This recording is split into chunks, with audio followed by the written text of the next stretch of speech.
कृषी मंत्री माणिकराव कोकाटे यांच्या विरोधात उच्च न्यायालयामध्ये याचिका दाखल झालेली असताना नाशिकमध्ये देखील जिल्हाधिकारी कार्यालयासमोर कोकाटे यांच्या विरोधात आता आंदोलनाला सुरुवात झालेली आहे। कोकाटे यांच्या विरोधामध्ये विधानसभा निवडणूक लढवणारे त्याचबरोबर कोकाटे यांच्या विरोधात याचिका दाखल करणारे शरद शिंदे आपल्यासोबत आहेत। तुम्ही आंदोलन करत आहात, काय प्रमुख मागणी?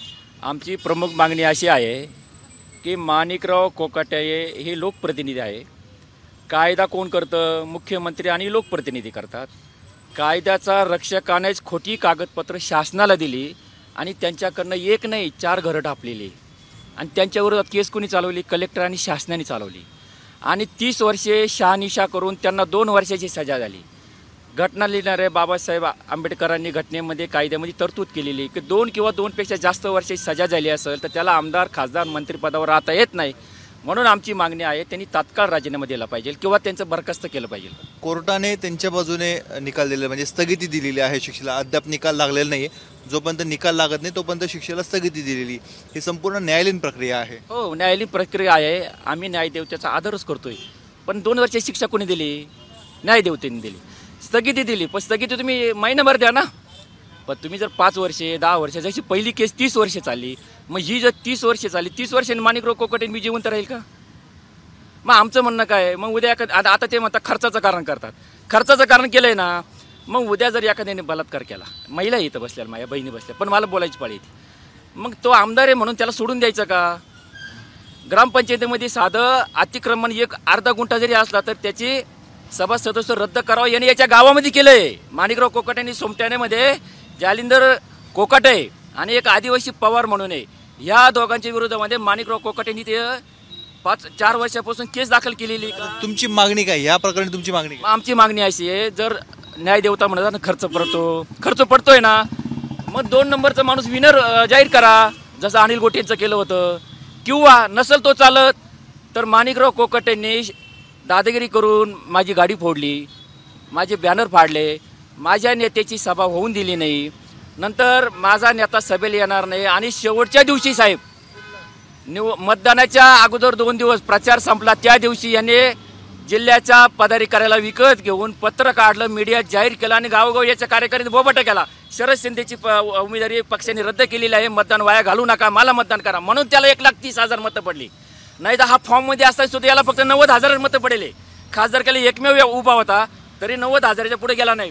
आता दुसरे उमेदवार जे पराभूत झालेले ते उदय सांगळे होते, त्यांना विजय करावा अशी आपली मागणी की काय?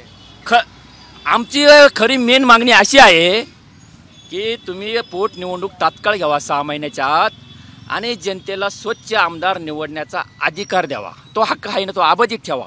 पण कोर्ट जर कारण करत असेल तर 2 नंबरचा उमेदवार जाहीर करा, नसल तो चालत तर माझं नुकसान, मला परीक्षा देऊन दिली नाही ना, माझं हॉल तिकीट आहे, मी कॉलेज अटेंड केलं, अभ्यास केलेला आहे, माझ्या बापाने फी भरली, मग मला परीक्षेला मुख्याध्यापकाचा पोरगा म्हणून मला परीक्षा देऊन दिली नाही तर माझा 1 नंबर येणार होता।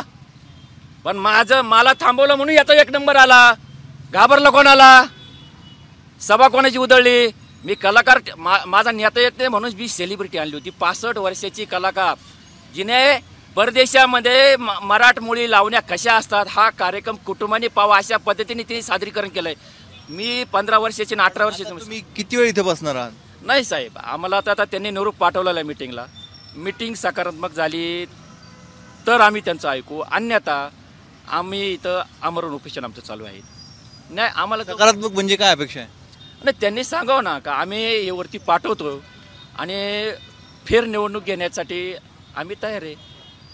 आम्हाला त्याला जेलमध्ये टाकावा नाही टाकावा माणिकराव कोकाटेंना याच्याशी आम्हाला काही देणं घेणं नाही। आम्ही कोर्टात केसच टाकेल नाही, केस टाकेल कोणी? शासनाने। 2 वर्षे झाले ना, 2 कायद्यात आहे ना, त्यांना 15 वर्षाची जर शिक्षा 15 महिने शिक्षा झाली असती आम्ही नसतो म्हणलो आमदारकी बाद करा म्हणून। हे आहेत शरद शिंदे, त्यांचं मत आहे एकतर फेर निवडणूक घेण्यात यावी, पोटनिवडणूक घेण्यात यावी, अन्यथा निवडणुकीचा खर्च जर टाळायचा असेल तर 2 नंबरला ज्यांना मतं पडलेली होती ते राष्ट्रवादी काँग्रेस शरद पवार पक्षाचे उमेदवार उदय सांगळे यांना विजयी घोषित करावं, अन्यथा शरद शिंदे यांना विजयी घोषित करावं अशी यांची मागणी आहे। आता जिल्हाधिकाऱ्यांकडनं त्यांना चर्चेचं निमंत्रण देण्यात आलेलं आहे। यामध्ये काय चर्चा होते हे बघणं अत्यंत महत्त्वाचं आहे। त्यात जर समाधान झालं नाही तर आमरण उपोषण यांचं सुरू राहणार आहे। परंतु न्यायालयीन प्रक्रिया सुरू असताना अशा पद्धतीने त्यांचं आंदोलन सध्या जिल्हाधिकारी कार्यालयासमोर सुरू असल्यामुळे हा नाशिकमध्ये चर्चेचा विषय ठरला आहे. कॅमेरामन मयूर बारगजेसह मुकुल कुलकर्णी, एबीपी माझा, नाशिक. एबीपी माझा, उघडा डोळे बघा नीट.